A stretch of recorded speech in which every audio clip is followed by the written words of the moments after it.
Unlike last year where we had inconsistencies and we were having to coach effort, these guys have done everything that we've asked them to do. When we were going back and looking at last year and things that were very important goals that we improved on, we said that we had too many sacks and too many tackles for loss. We didn't have enough forced sacks on our part. We didn't have enough tackles for loss from our standpoint. So we feel like we've made progress in those areas. We had entirely too many penalties.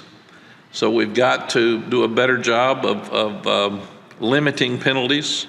You're not going to eliminate them, but you'd like to. We've had too many missed tackles and some poor communication in our secondary on defense that we feel like is better.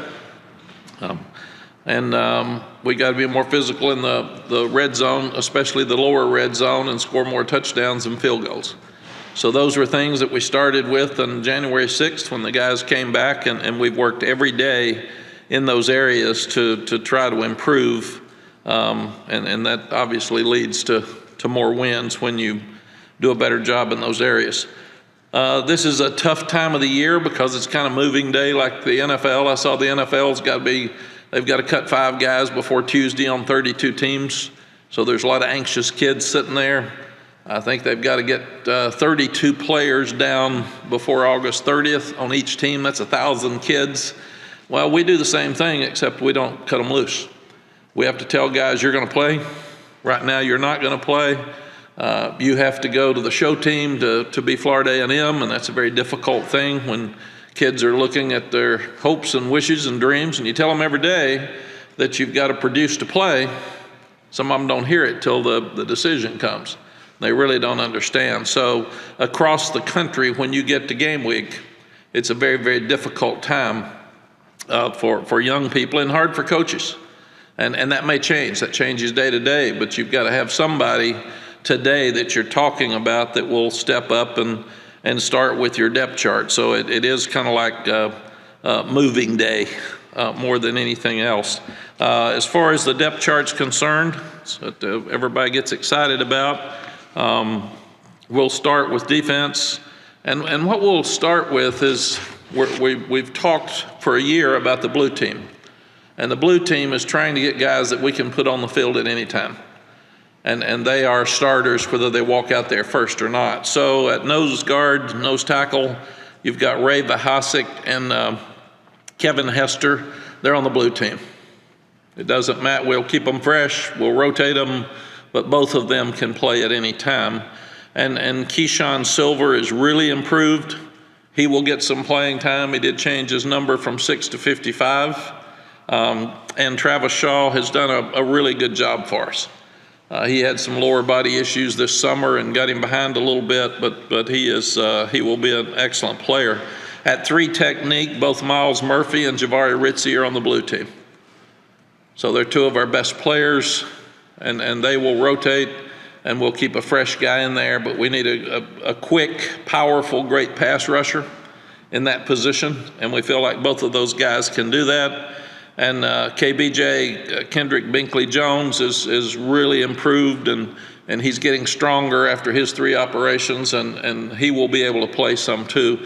Those guys would be considered on the white team that you can put in, but you wouldn't have them in there at any time and not worry about who's in the game and the coordinators not be aware of it. Des Evans and Kamen Rucker are on the blue team at power end.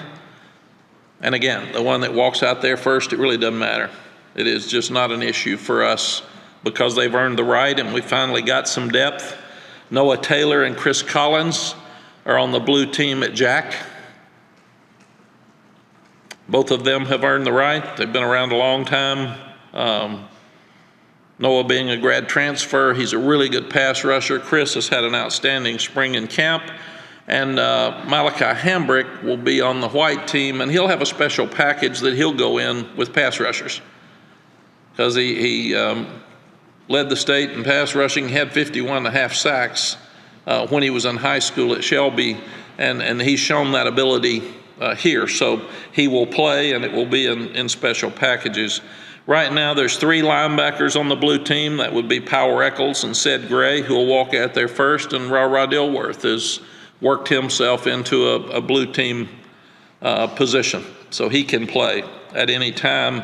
And we're really excited about Sebastian Cheeks. He just keeps getting better every day, and we feel like he can play in the game, and he's working himself toward being a blue team player.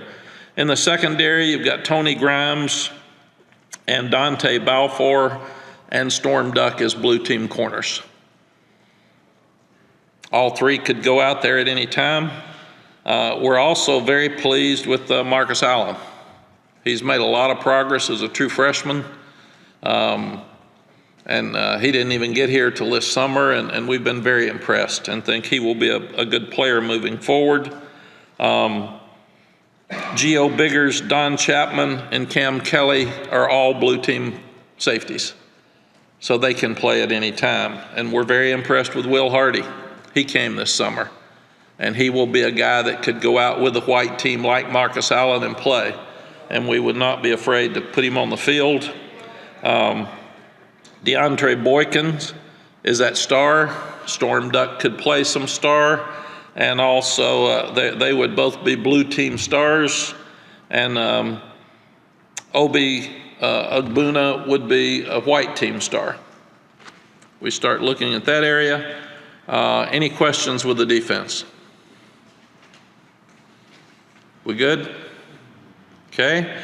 Offensively, I'm sorry? Cavazos, is it just not listed because of his injury status? Yes. He has not been able to practice for probably 10 days. So we're hoping he'll get well, but if he doesn't practice tomorrow, then it makes it very difficult to play on Saturday. But and we thought he was good when we saw him play. We need him. We hope he'll get back.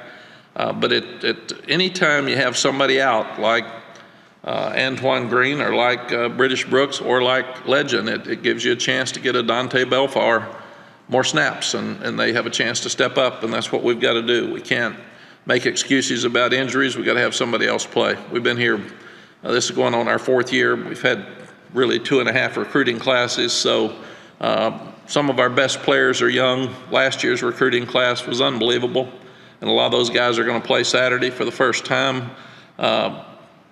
They're young, but it is what it is. We can't get them older. Left tackle. Awesome Richards has done really well. He will be the blue team left tackle. Travion Green would be a white team left tackle. Ed Montelis has had by far his best spring and fall since we've been here. We're really impressed with Ed. He's done a great job. He would be the blue team left guard. Caden Baker would be the white team left guard. Both centers, Corey Gaynor and Brian Anderson, would be blue team centers. Brian started here for 2.5 years. He was hurt quite a bit of last year. Corey Gaynor has been a huge addition. He's an outstanding leader. He's a big body. He's played really, really well, but he has added toughness to the offensive line, and we're very, very pleased with him. William Barnes will be on the blue team. He could play right guard or right tackle. Jack Bicknell, our new offensive line coach coming from the NFL, loves to play some guys at 2 places and try to get your best players playing, and that's just who he is. He said in the NFL, you got 7 offensive linemen, everybody has to play guard and tackle. So he's really worked hard at that. A guy who's done an outstanding job and been a surprise is Jonathan Adorno. So he is a blue team guard and brought toughness to the offensive line this spring and in preseason. Spencer Rolland would be the blue team right tackle along with William Barnes right now. And he would be backed up with Zach Rice, who Zach and Travion Green, we both feel like are going to be outstanding players. Both of them missed some time in camp and it hurt them. So Zach would be a white team player at right guard and right tackle, and the same with Travion Green at left guard and left tackle. All 3 tight ends have played really well. So they'll have special packages, but we feel like all 3 tight ends are blue team players. All 3 will play, and sometimes they could be 2 of them could be in the game at the same time, maybe 3. But we're pleased with our tight ends. Running backs right now, DJ Jones would walk out there first. British would have done that, and obviously we lost him last week. Caleb Hood and Elijah Green have missed some work, and we feel like their white team and could play. And then you've got Omari and Hampton and George Pettaway, who we both feel like will play Saturday night. We'll just have to watch them closely this week and see how the game goes and when we would put them in. But DJ will walk out there first.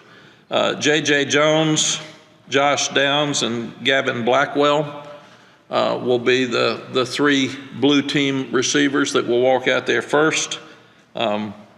We feel like Kobe Pacehour has earned the right to be a blue team player. He's played at a number of different positions. And Justin Olson and Andre Green, Justin can play anywhere. He would be out there, and then we feel like Andre Green, like George Pettaway and Omari and Hampton, can play. He's had some outstanding plays. We're planning on him playing Saturday. We've just got to figure out how many plays that freshmen will be out there and play. At the quarterback position, Drake will walk out there first. We feel like that competition has been outstanding. Both could play. Drake has earned the right. I'm not going to get into why and what, and because it's very close, and we're pleased with both of them. And both will play at some point during the year, because you've got inexperienced quarterbacks. You're going to need some. We could have helped Sam some and didn't have a backup ready to go in and help him at times when he was young. We do now. So we've got two really, really good quarterbacks, and both have been very impressive spring and preseason practice, and we're excited about both their futures. Right now, there's a competition for kicker, for field goal and extra point with Jonathan Kim and Noah Burnett. They compete every day. The one that has the best weeks, the one that's going to kick on Saturday, Jonathan Kim will kick off, and Ben Kiernan right now would be the punter. Drew Little would be the snapper for the blue team. Josh Downs will be the punt returner for the blue team, and we still haven't made a decision on who would be the kickoff returners for the blue team. Any questions about the offense or the kicking game with depth chart? And we're telling you exactly what we told the team. I mean, this is what they heard yesterday in their meetings.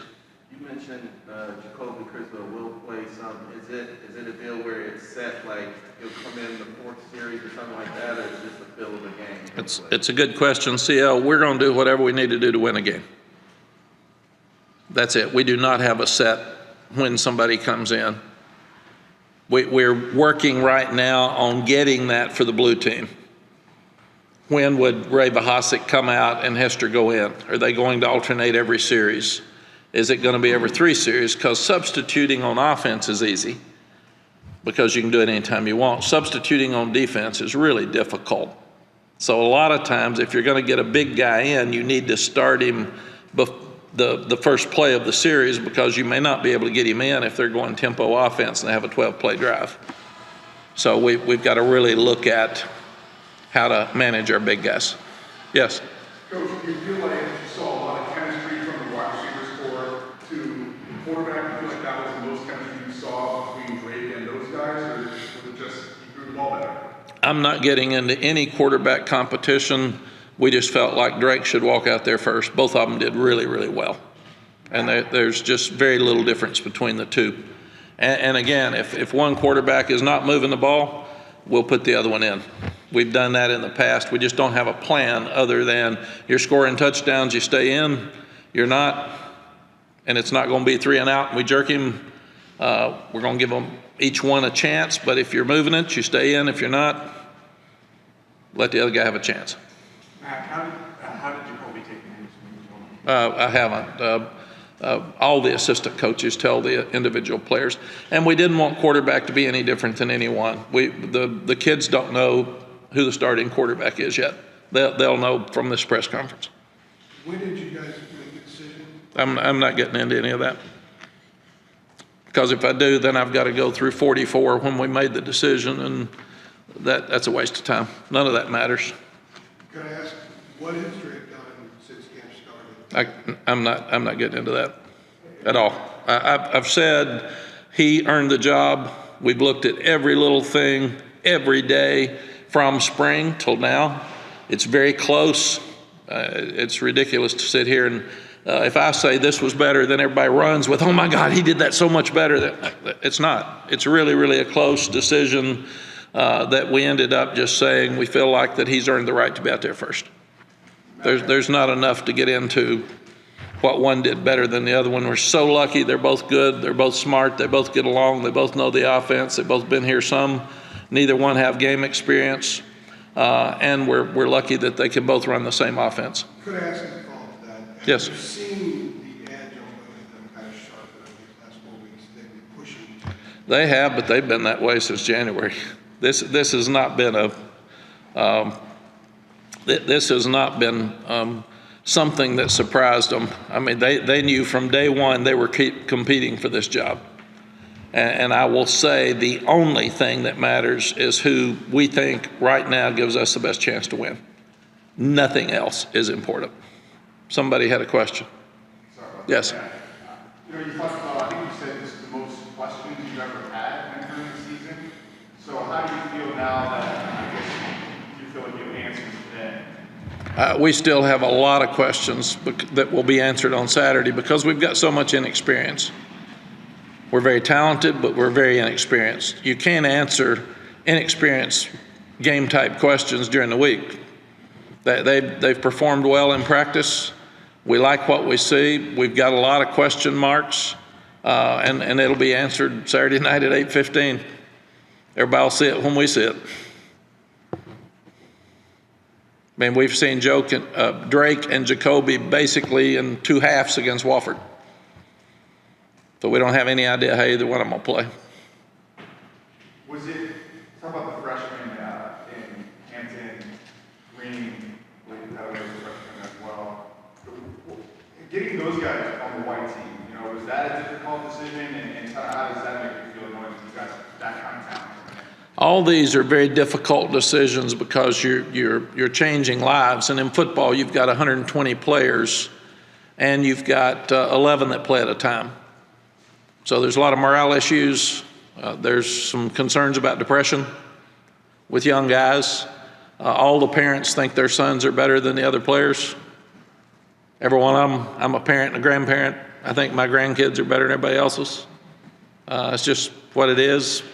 So it's a very difficult thing. And then at the same time, you have to figure out, do you play experience or do you play maybe a more talented player excuse me, that hasn't played. And hopefully he'll get you where you want to go faster, even though there may be more mistakes early. At LSU, we started 2 freshman running backs, Dalton Hilliard and Gary James. And they were great players, but they never played a snap. And we moved the 2 starters in the spring, 1 to fullback and 1 to wide receiver. Then we redshirted Colt McCoy and Vince Young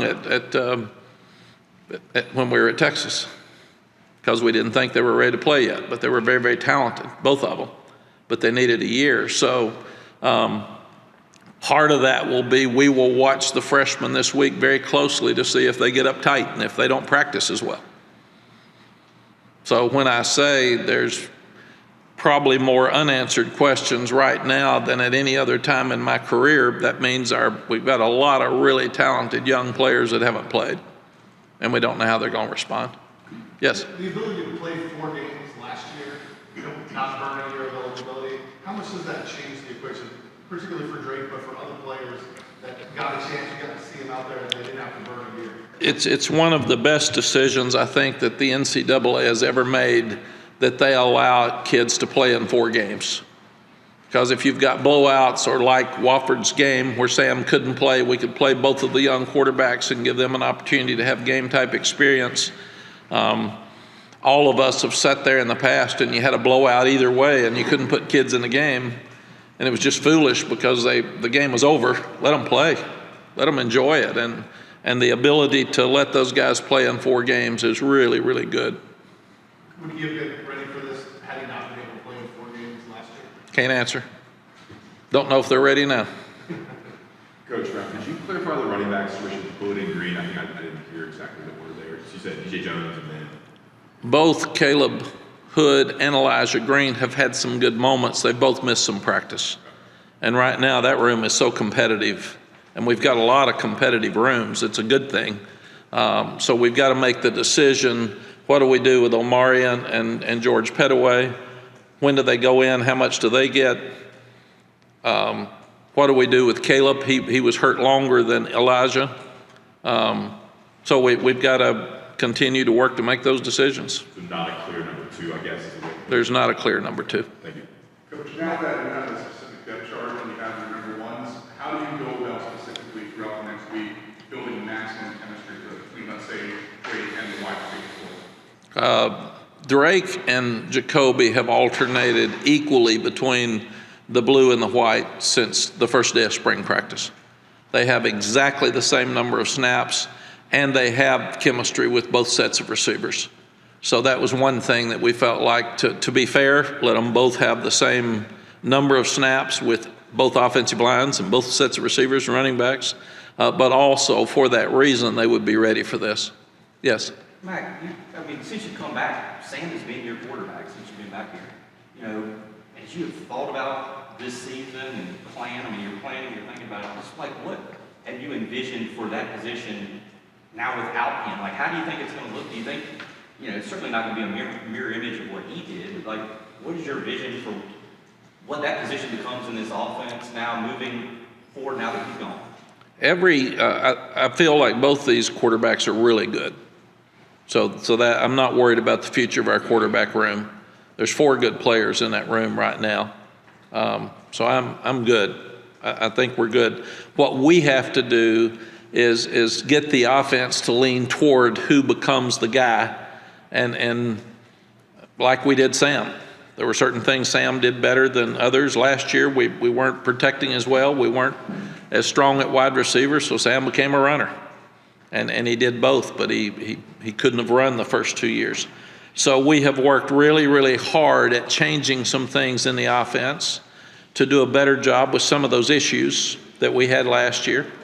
And we've looked at every sack we've had for 3 years. We've looked at every tackle for loss. Every time there's one that comes up in practice, I raise Cain about it, and I want it fixed, and I want it fixed immediately, and I want to know why it happened and who we've got to put in there. If it's a player, then that's an excuse. We've got to have a scheme that fits it. So that's what we're working hard, and again, we're lucky that Drake and Jacoby can do the same things, and then maybe one that when he's in the game, Phil he'll lean toward this type play a little bit more than this one, but we can have the same offense and not be in trouble with trying to run 2 different offenses. Do you, if I can follow up, do you, since both of those guys, with Drake, since he's first out of the box, he played behind Sam last year, do you communicate to him, or do you think you need to communicate to him, like, don't worry about being the same house? You know what I'm saying? Like, just play to your strength. Is that a conversation you had with him at all? Is that something that needs to be communicated? No, you look at both these older quarterbacks, which are both redshirt freshmen, by the way, because Jacoby had he had the COVID year. So weirdly enough, they both are really young quarterbacks in eligibility and in lack of experience. I have not talked to either quarterback about this decision or today because we told them today, or Phil told them this morning. So we're in a position where both of them were player of the year in their state. Both of them have played a lot of football and won a lot of games. We have worked so hard on every little aspect of taking care of the ball, throwing to the right guys. We've worked so hard on situations, not turning the ball over, getting the ball out of your hands fast. In fact, I've stood out there with a microphone, and every time that they hold the ball, I've said, get it gone, man. You're not being fair to your offensive line. Get it out of your hands. So those guys have had pressure from day one, and I feel like both of them are ready to play.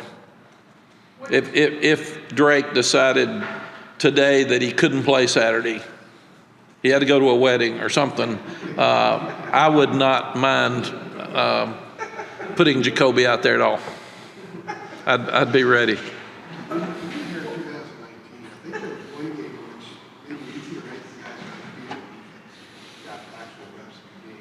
when you're going through the list, the depth chart now, it's a totally different situation for you. When you're going through those names yesterday, and you're just kind of thinking about each one of those guys, does it kind of put into focus what you've been able to do doing that side of the ball? And have you met your vision, what your vision was when you took over here in 2018, about where that side of the ball needed to be at this point? Yes, we have definitely met the vision with the front guys. We're too deep, and we're in a great position with those guys. We're really three deep.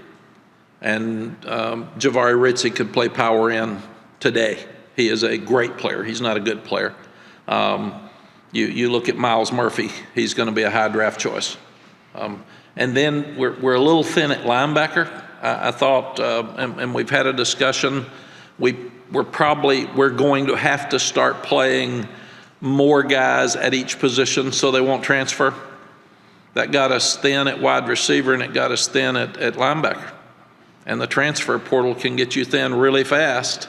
And at a place like ours where you can't take many transfers because they can't get in school, a lot of them, you're not able to replenish those positions as fast. So we're thin at linebacker, and I still feel like we're thin in the secondary, and we're going to lose probably some of those safeties next year. They're older.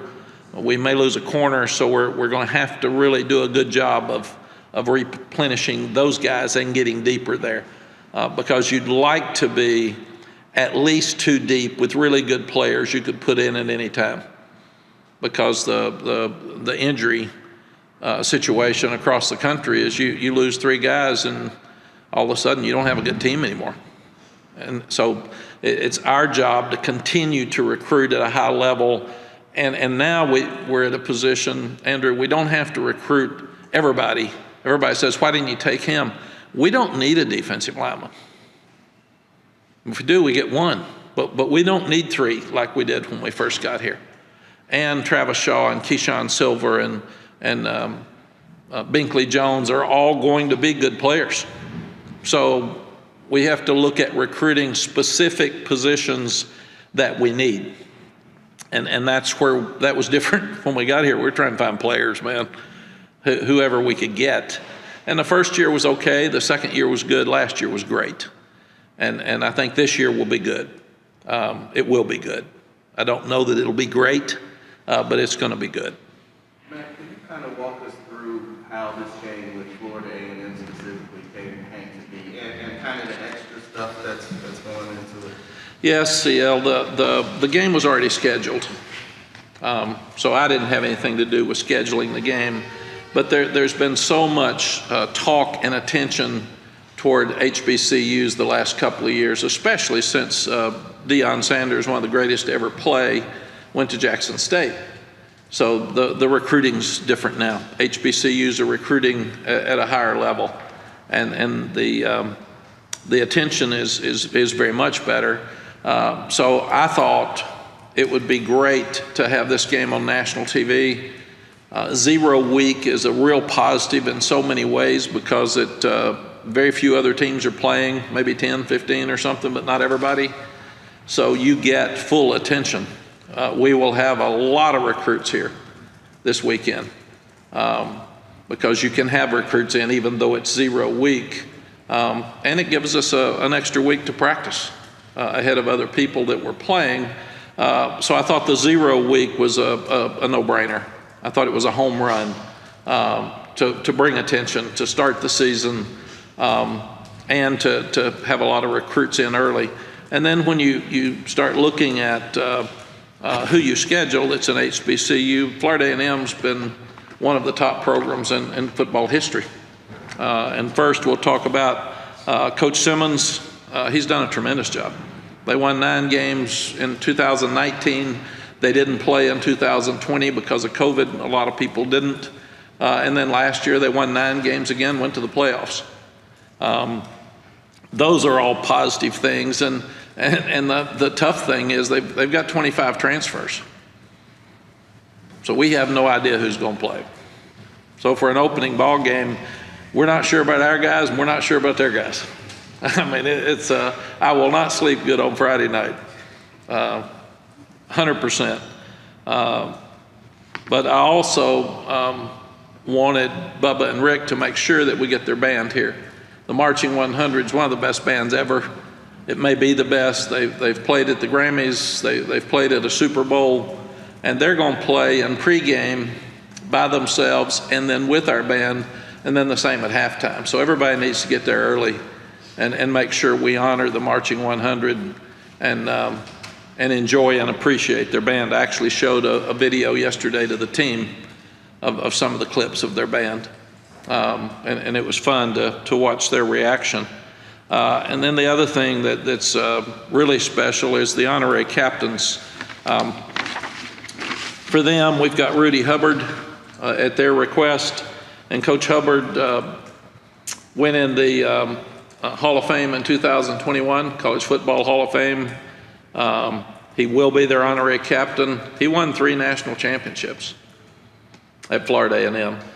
And then I had a tremendous friend, Coach Jake Gaither. When I was at Florida State, I actually took some graduate school classes at Florida A&M because their campuses are right next to each other.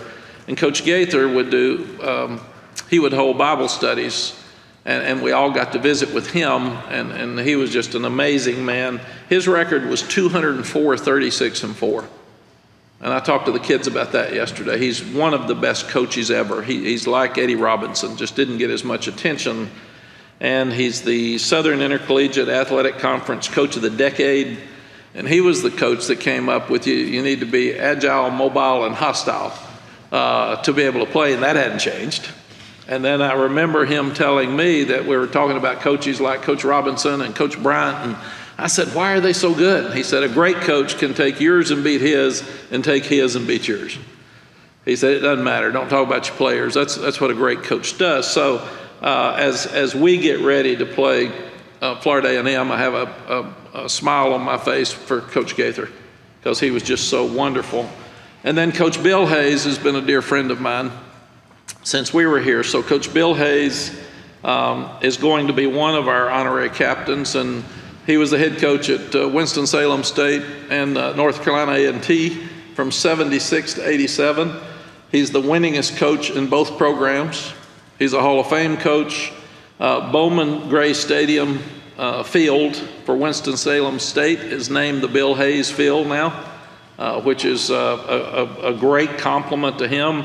And I just love Coach Hayes to death. He and I were great buddies when I coached here before, and I'm so happy that he'll be out there.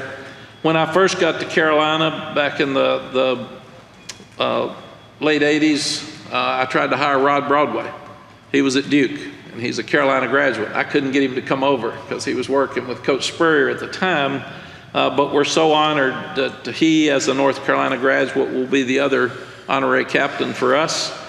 He was the head coach at North Carolina Central, at Grambling State, and at North Carolina A&T. His record was 125 and 45, and that was from 2003 to 2017. And I didn't realize this till this morning. Rod is the only coach to win the Black College Football National Championship at 3 different schools. And that's really, really cool. And the other thing that's cool about this weekend for him and for us is he's got a healthy number of his UNC teammates that are coming back. And many are some of the first black players to play in Carolina football history. So there's black fraternity and sorority functions that are going to be held throughout the weekend. So it's just going to be a great night to celebrate HBCU, not only in our state, but one of the best ever with Florida A&M and all that they have brought to college football. Questions? Coach, you brought up 4 transfers. What do you say to Jacoby to try and motivate him to stay? And not only after this year, but how do you keep him motivated beyond this? I mean, knowing that at any moment he could go out there and be QB1. That's it. It's about the team. Be ready to play. We brought up an example of Josh Downs. We didn't play him enough as a freshman. He had Daz Newsome in front of him, but we did a poor job as a staff because Daz was so good and we're close in every game. We didn't have opportunities. We should have put him in, but number one, he stayed, he competed, and then when he got his chance in the bowl game, it led him to the next year being the all-time leading receiver in 1 year in the history of our school. So we used him as an example yesterday. We used Dre Bly as an example. I redshirted Dre Bly, redshirted Brian Simmons and Greg Ellis and Julius Peppers. So if those guys think they're better than any of those guys, then let's go visit and get some video and let's compare yours to theirs at this time. But we feel like that every position is disappointed if they're not walking out there first. And that's why we're trying to work toward having a blue team. And really, Jacoby would be on the blue team because either one of those quarterbacks can walk out there at any time. Coach, kind of going off Josh, obviously last year was his breakout season. He took on a new role. What have you seen from him this offseason as far as mentoring the other receivers on the team and sort of becoming more of a leader for you guys?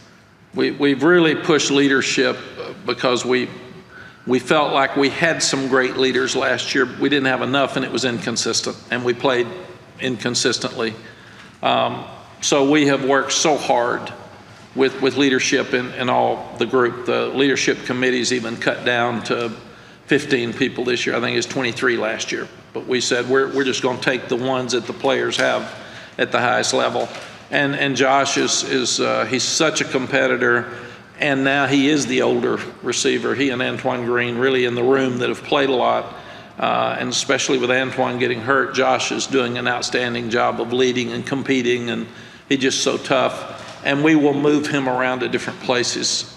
So that's going to help him, we think, as well. At the end of the year last year, he got double covered by everybody. We do have some better guys now to spread the ball around, but we also know that he's the best one, and we've got to figure out ways to get it to him.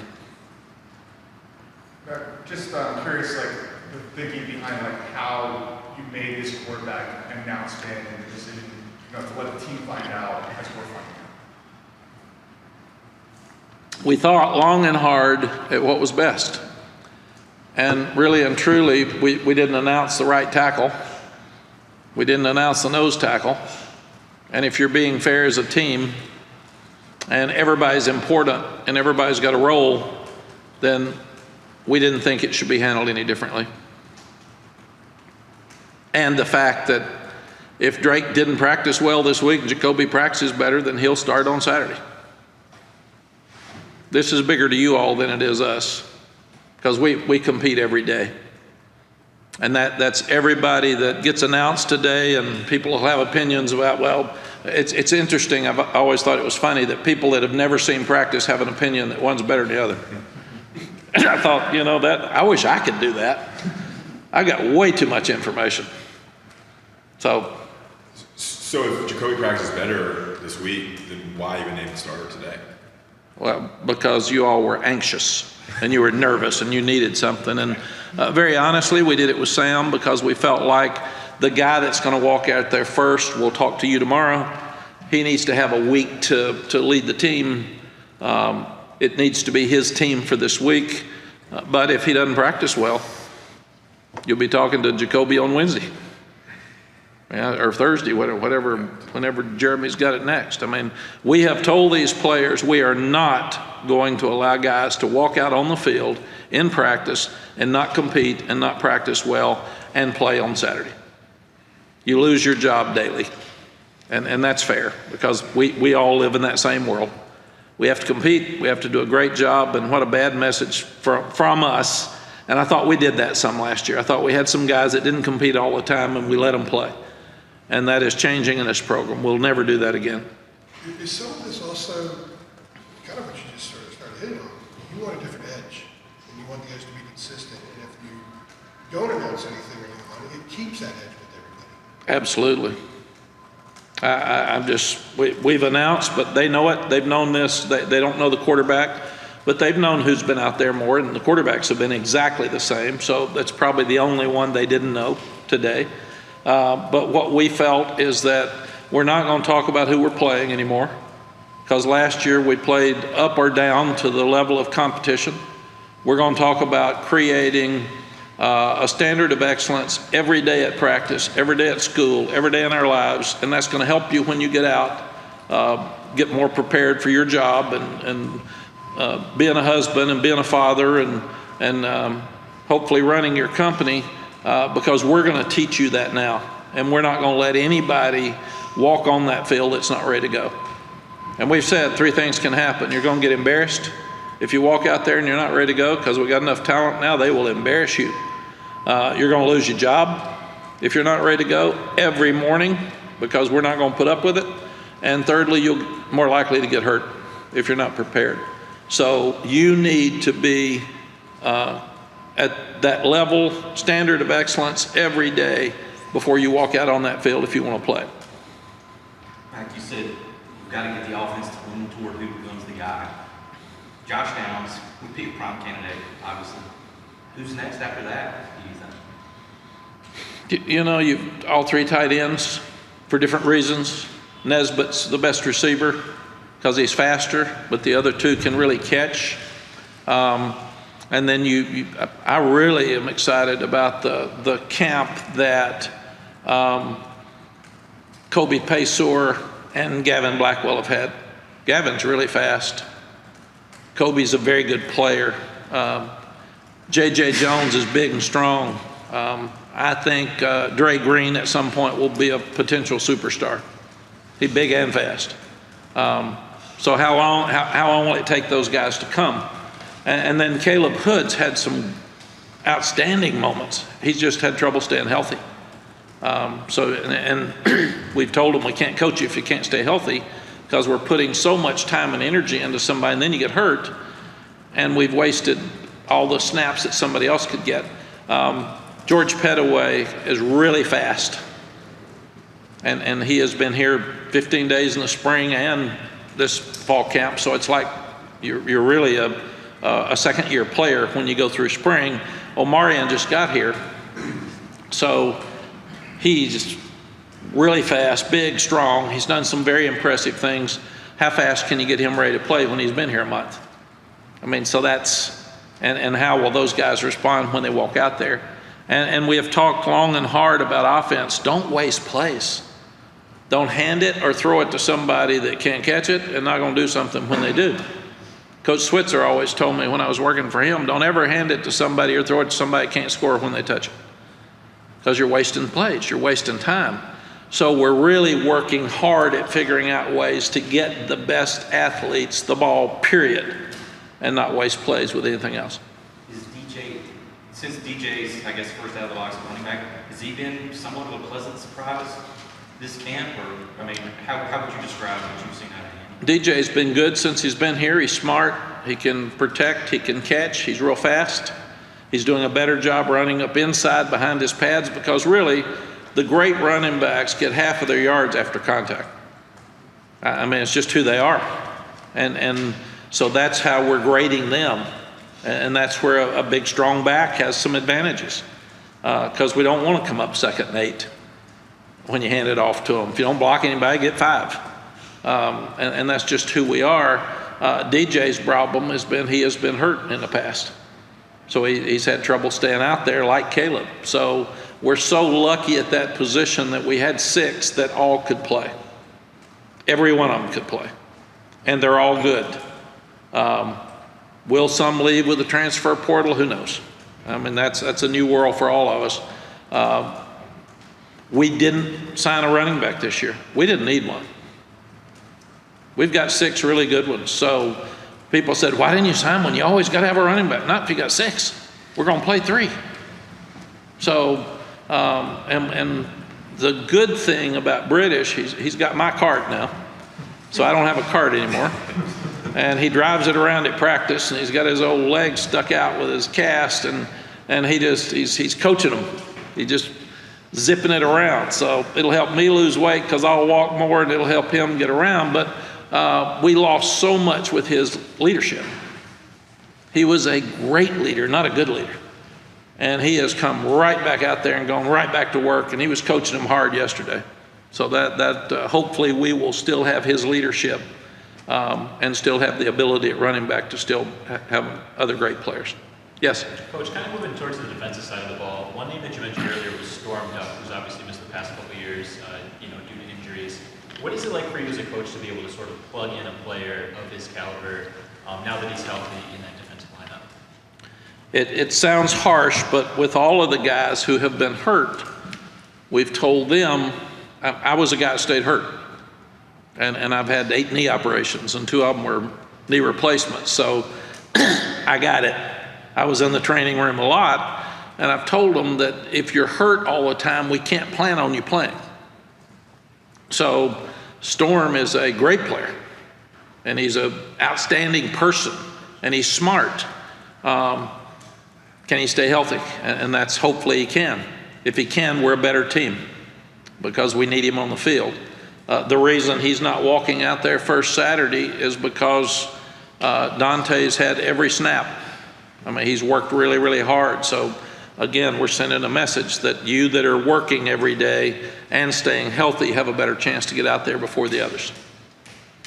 Anything else? Yes? When you have a quarterback down that close, do you worry at all that the team has developed, hey, we think it should be the other guy, or we think it should be this guy? How do you make sure that the team is buys into the decision that you made when it's that close? We have talked a lot about trust with our team. And I've been doing this longer than any of them. I checked their resumes.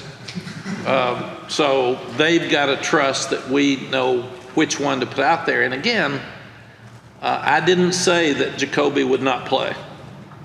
I didn't say that we aren't going to trust him and that he's not going to come in the games and help us win.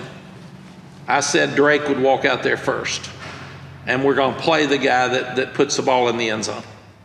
It's really like make it, take it. You're scoring touchdowns, you stay. If not, we got another good one to go out there and do it. I told the kickers, the 2 kickers they're even. So what I'm doing with them every day is I'm having a kickoff. And I mean that Phil Mickelson told me one time he made 100 3-foot putts before he quit every day. And I wondered why I missed 3-foot putts and he makes them. And he said, if I'm at 79 and I shove a putt, I start over. He had to hit 100 3-foot putts in a row before he quit. So with the kickers, and I started it yesterday because they're dead even, I said, okay, we're going to start you at the 10, we're going to move you back to the 20, we'll move you back to the 30. If you keep making them, we'll start over till somebody misses. If you make it, you're still in the game.